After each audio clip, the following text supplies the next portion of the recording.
Ladies and gentlemen, how are you? Back for a night. Nights with Ping. How are you all? Good to see you. Why is my level so low? There we go. Maybe that's what is going on. Hey, there we go. That's a bit better. Um, this is going to be an extremely short show. I have one story and then I have to go. Unfortunately, Mrs. Ping is in the hospital. She had to go admit this morning. She had a blood test yesterday. Showed her sodium was like 120. Supposed to be like over 130 or something, and it was down to like 120. And they were saying that she was at risk of seizure and heart attack. So they had to get her in there, and she only just got um got a bed and a doctor now, like just about 10 minutes ago. So she's been in there since about 8:30 this morning, and it took them like 6.5, 7 hours to admit her. So she's finally in, but I don't know. Uh, she's saying it's going to probably be overnight. Um, yeah, so she's going to be in there for at least 24 hours, I think.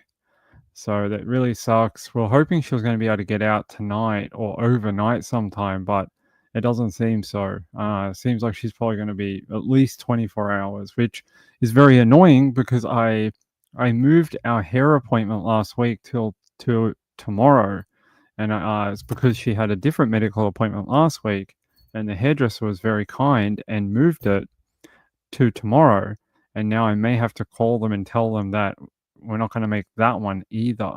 So, oh my, it's very annoying. Marlene says should be 133. Mine was 119 on new blood pressure meds. Yeah. No, I'm not getting. We're not going for a while, so it's okay.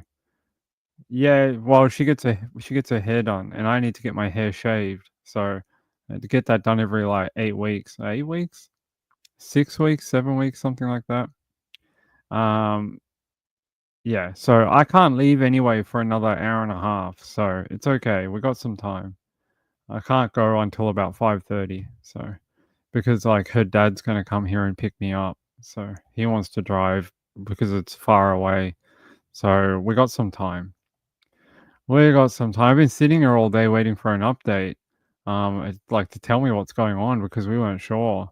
Like we weren't sure it's going to be like a 5 hour thing, a 9 hour thing, a 24 hour, 48 hour. I had no idea.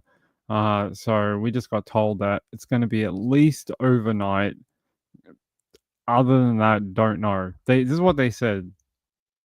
I'll tell you what they said. They said they told her when her sodium levels are at a reasonable level, she can go home. And then she says whatever that means, and however long that takes. She's not even sure. Neither are the doctors. So it's low sodium, low, very very low. It's like 120. So she had a blood test yesterday. Although they did a blood test this morning, while she was in hospital out of a cannula, and they said it was 122 this morning, but it's still pretty low. It's still about 8 points or what? Uh, 8, 3, like 11 points under what it's supposed to be. So she's got to go on the saline. Yeah, I think they're going to put her on the saline drip and try rehydrate her or something. So we'll find out. We'll find out. Um. Anyway, this happened today. Like that's in the title. That influencer mom, who I can't name, even though her name is known by everyone. Uh, she has been accused of drugging her daughter, but I'll tell you more about that in a second. She was granted bail. The judge did accept her lawyer's recommendation, saying that they believe the risk could be managed to the child and keep her safe and allow this woman to be out on bail. I told you a couple of weeks ago I believe that she was going to get bail. There was nothing really here stopping the magistrate from giving her bail. I mean, the severity of her crime is one thing, but the fact that she's never been in custody before, plays into her favor. And it seemed pretty likely. The judge would have to have found something very egregious to not allow her to be on bail. So she is on bail. I don't know if she's been released as of yet, but she'll probably be out of jail soon, shortly. I don't know how long. Probably sometime in the next 24 hours. Um, Hang on, what is it here? Yeah, so it's now the case has been adjourned until February 19, so in about 20 days. Yes, she would be released into yeah, so she'll be released. I don't know if she's been done already. Sometimes it takes can take like half a day for them to get all the paperwork done. But she'll be out of jail pretty quickly. But here there was some more details that they were talking about, like her offending. And here is some of it. They say the 34-year-old Sunshine Coast mother allegedly hid the girl, this is that little baby, under a blanket before administering non prescription medicines, which included, I don't know if I can pronounce this, carbamazepine. I don't even know what that's for. So I had to look it up, and carbamazepine is used to treat seizures in children and some bipolar disorders. It's also used to relieve neurologic pain. So that's what it's. It's some sort of oral medication, and this is what she tried to well, she did inject her daughter with. They say here, after that injection, and it was put into like the where they put injections, they put the port in for the child. She put it in there. They're saying the girl was rendered unconscious about a half an hour after that injection, according to the prosecution. They're saying here the crimes were allegedly committed to solicit donations and online followers. Doctors later performed two brain surgeries on the girl that could have been done when she was older due to the symptoms she was exhibiting at the time. So at the time, the doctors were like, whoa, why is this happening? Because this little girl did suffer from a condition, but the symptoms she was sort of displaying were not matching where she should have been in her diagnosis. So I am going to show you a different one that explains a little bit more about how she did it and where. If I can grab this thing here. All right, here. There she is again, by the way. That's that arrest video. Let's see. Here. The Crown Prosecutor Jack Scott told the court that the infant had been hospitalized for a condition called TSC, which is tuberous sclerosis complex, a genetic condition that results in benign tumors in multiple organs.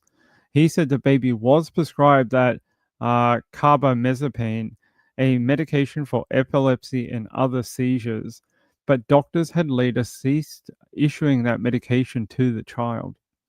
The baby suffered significant medical episodes between August and October 2024 with seizures and unconsciousness, like being in a coma, also a cardiac arrest event. And they believe that her messing with the medication actually caused that cardiac arrest event as well, which is brutal. They say Mr. Scott said the baby underwent two high risk surgeries as the infant's seizures were not typical and she was not responding to medication. They say footage captured on October 3rd, 2024, allegedly showed the woman move a video camera that was monitoring the infant during a brain activity test to avoid detection of her actions. Mr. Scott said the footage showed her covering the child with a blanket before fiddling with the nasogastric tube attached to the infant. Tests in the days after found several medications not prescribed to the infant, including that carbamazepine and diazepam, at very dangerous levels. Mr. Scott alleged that various drugs given to the child over the 2.5 months placed the child's health at direct risk and may have resulted in unnecessary surgery to the child. Um, The judge said on Wednesday that the police case was strong and that the offending was very serious. If the woman was convicted of the sentence, she would be several years in jail, including time served, according to the magistrate. The magistrate said, "It is not the law that just because there's a strong Crown case and because I think imprisonment will flow, if a person is convicted, that person will or should remain in custody." In granting bail, Mr. Courtney said the prosecution's argument that the woman posed a risk to the safety of the victim was dependent on her having physical access to the child. He said it was unlikely she would interfere with witnesses, and there was no other threats from, like, there was no threats against her in the community. Mr. Courtney estimated a trial for the case would be at least 2 years away. Unless the woman pleaded guilty, then the matter would proceed much more quickly. He says, "I have wrestled with this decision. It is one of the difficult parts of my job, deciding whether to deprive someone's liberty if they have yet to be convicted of that offense."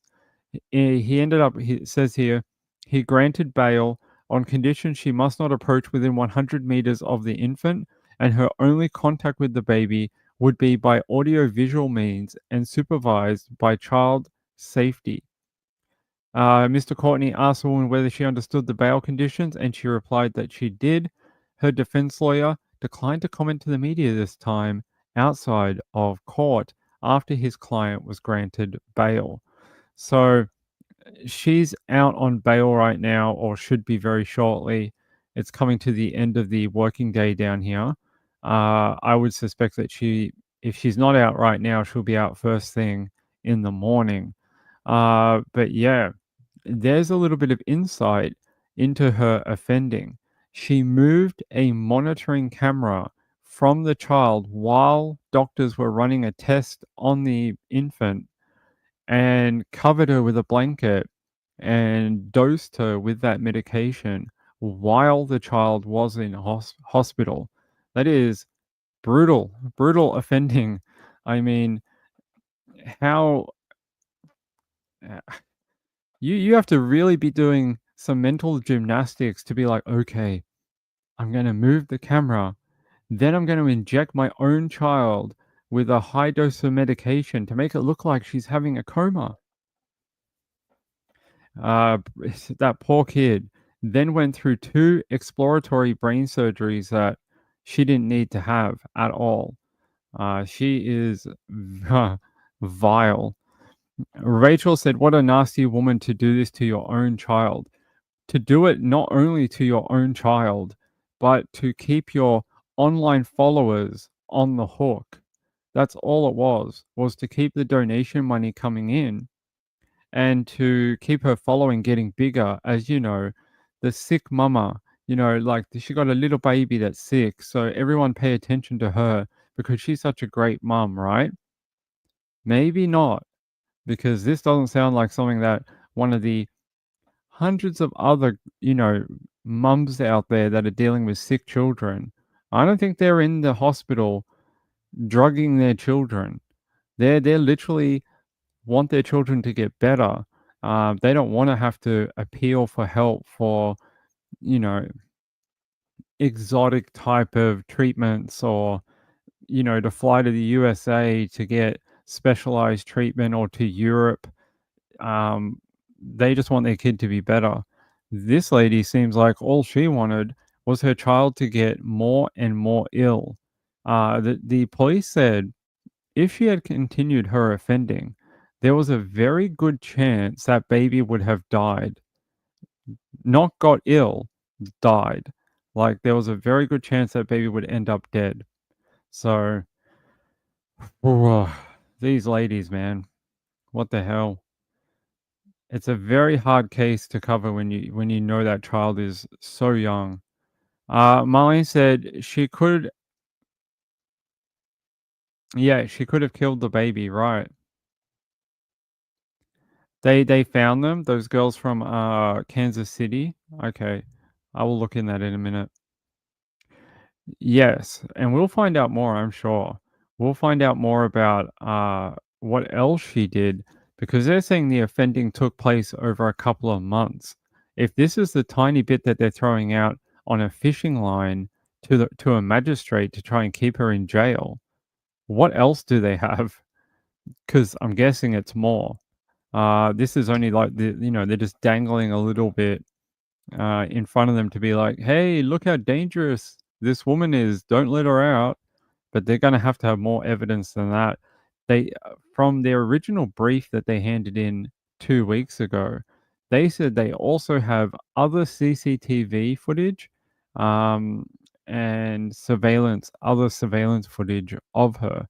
So that would be very interesting to know what that is of, to make their case.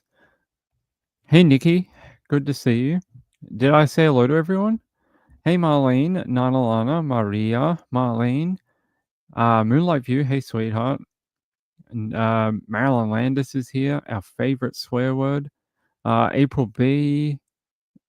Who else am I missing? Hey, Danny, thank you very much. That is very kind to put up a super sticker. I appreciate it. I really do. April B's here. Sean's here. Who else is here? C. Taylor made it. Mamma Mia. Retired RN Natasha. Who else is here? Darby made it. I don't know who else. Lindy is here. Hey, Lindy. Kathy Lynch. Andrew.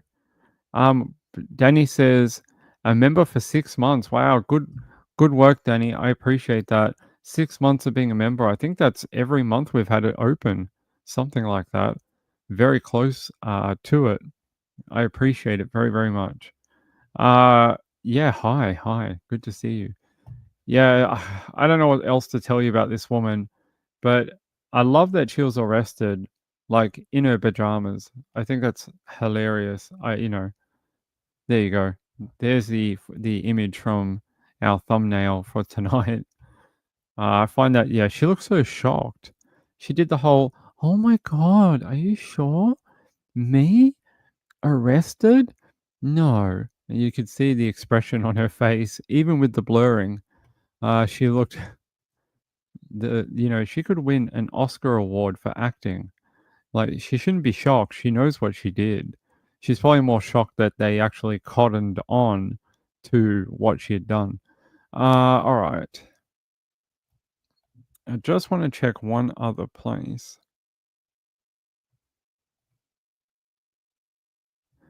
24 hours.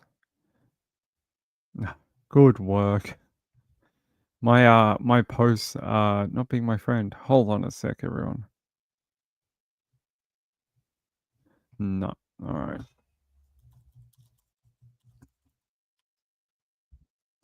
Just wanted to see if they got that lawyer speaking outside of court.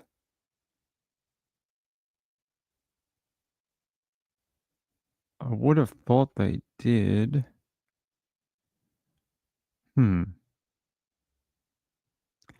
Doesn't? Here. All right. I'm going to take you to the ABC for a minute. More details about the alleged actions of the 34-year-old woman have been revealed here at the Brisbane Magistrates Court. The woman, who can't be named to protect the identity of her child, was charged with several offences, including administering poison and torture. It's previously been alleged between August and October last year, she gave her child unauthorised prescription and over-the-counter medication. She also allegedly filmed the baby in distress and posted the videos to social media in a bid to boost her online profile and elicit donations. Today, the woman made an application for bail where it was heard her baby suffered a genetic condition and was prescribed an anticonvulsant drug, but the medication triggered seizures. The court heard her medical team cease the treatment, but the woman still had the prescriptions and allegedly filled them, then administered the medication herself. It also heard this allegedly rendered her baby unconscious on more than one occasion. Prosecutors opposed her bail and said the woman was still a risk to her child.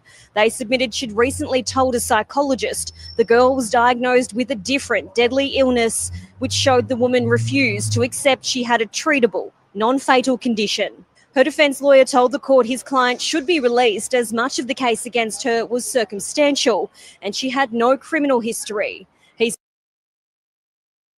Sorry, what do you mean circumstantial?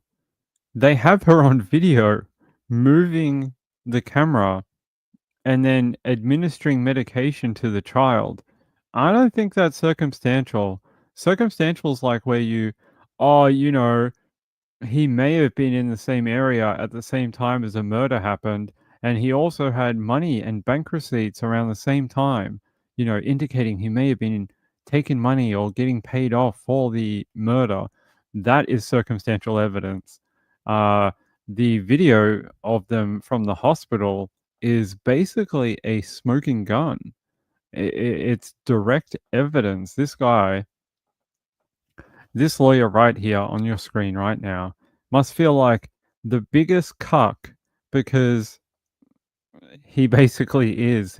Can't tell the world the difference between circumstantial and direct evidence. I find that very funny for someone who gets paid so much more money than Ping. OG, that's right. Video doesn't lie, and the police are saying they have multiple sources of video: prescription, non-prescription, and in the hospital. I mean, that's not exactly circumstantial. I mean, you could build a circumstantial case out of it, but I mean, I don't know. I think it's very hard to fake blood tests. Like, how would she be able to like make that up, or how would she be able to fight against that? Who else was giving the baby medication? I don't think the doctors were doing it. I don't think that doctor from the UK was suddenly in Brisbane dealing with her child. I don't think she was there. She's in jail in the UK. Uh yeah. Sounds like to me, like they said, she had failed to accept that this child would get better with time, with age, and with treatment. And that didn't really suit her because she got used to living a very luxurious life on sponsorships and free products and, donations, including community donations. There was a place they used to work. That surrounding area did a fundraiser for her and her child. And those people must feel very ripped off right now. Like, it's hard because that child really did have a condition that needs some medical intervention, but not to the point that she was making it out to be. So I could understand how the people who gave to the GoFundMe, to the people who did fundraisers on her behalf in her local area, how these people would be very mad at the situation because they feel like they got taken for a ride. You do that too many times, and the community won't come out to help next time. Next time there's a sick child, the community won't stick their hand in their pocket to help out. I hope that isn't the case because not everyone is a crazy person like that mum, but it makes people wary of it. They said here, after she was seen covering the child with that blanket, this is a bit here. Tests in the days after found several medications not prescribed to the infant. How do you explain that? What do you say? Like, oh, it was a rogue nurse. I don't think so. Mr. Scott alleged that various drugs given to the baby over a 2.5 months period placed the child at direct health risk and resulted in unnecessary surgery. And then she made those videos saying things like, oh, the baby's been in a coma for like 10, 15 hours and, trying to garner sympathy online. I think it's despicable. It really is. Munching syndrome? You mean Munchausen by proxy? What do they call it now? It's got a new name. We learnt about it the other day. I can't remember. Hold on.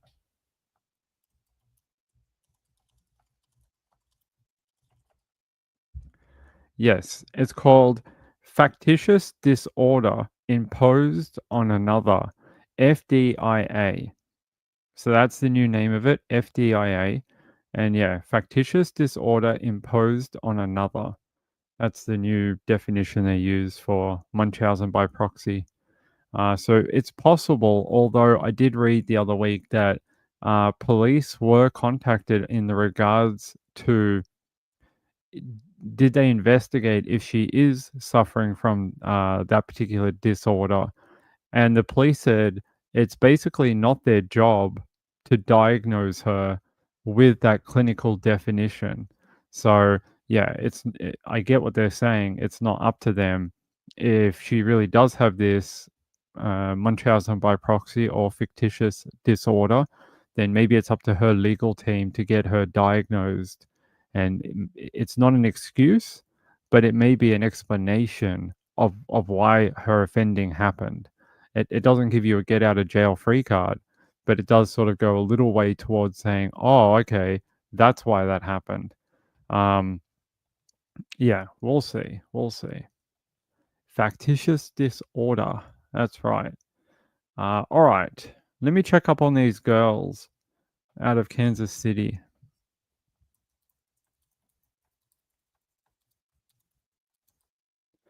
Let me just check. They did. Yes. It looks like they were located.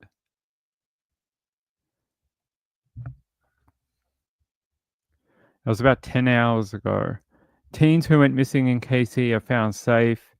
The daughter of a former Lake Area pastor has been found safe after she was reported missing in Kansas City on Sunday night. That's Savannah Morris. They're saying that all three girls had been located and were safe. So, hey, great news. Anytime you can get three teenagers back, I am happy for that. What's their police agency called? Kansas City Police? Hold on. Kansas City.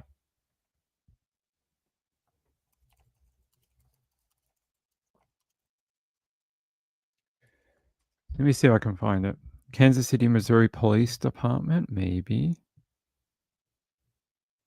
Okay.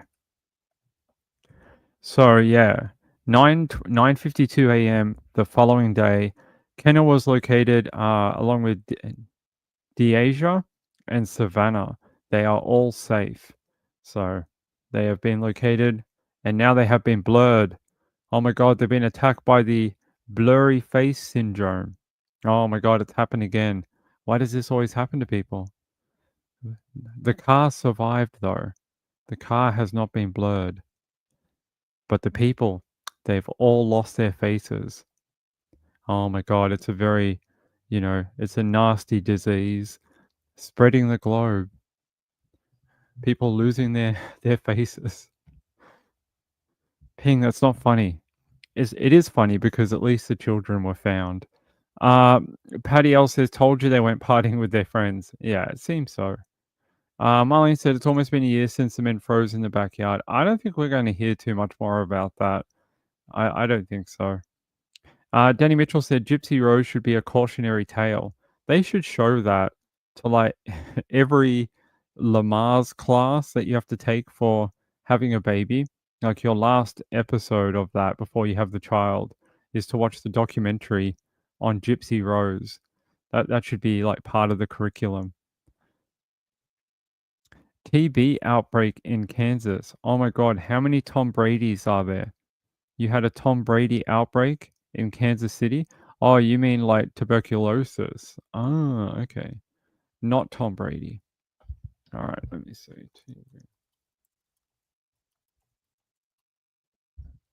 It is. It says there's a major TB outbreak in Kansas. Health officials say Kansas City is dealing with the largest outbreak in the U.S. U.S. history. Ooh. All right, let's have a look. Oh, it's not going to play it. Oh, yeah, good work, Ping. Health officials Oh, it did investigating play. the largest outbreak of tuberculosis ever recorded in the United States, including 60 active cases in Wyandotte County and 7 cases in Johnson County, according to the Kansas Department of Health. Symptoms can include a cough, bloody mucus, night sweats, and weight loss, but many times there are no symptoms. We talked with Dr. Dana Hawkinson at the University of Kansas Health System. He says 90% of people who've been exposed may never develop the disease.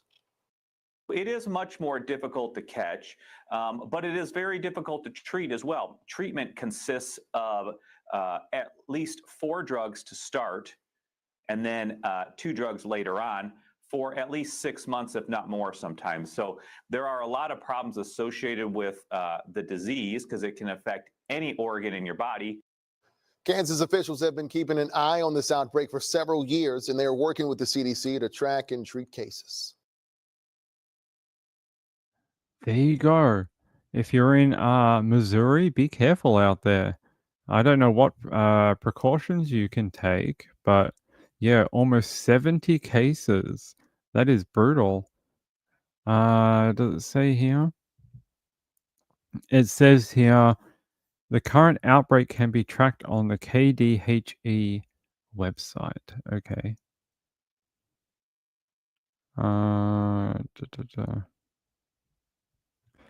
What do you mean it can be tracked?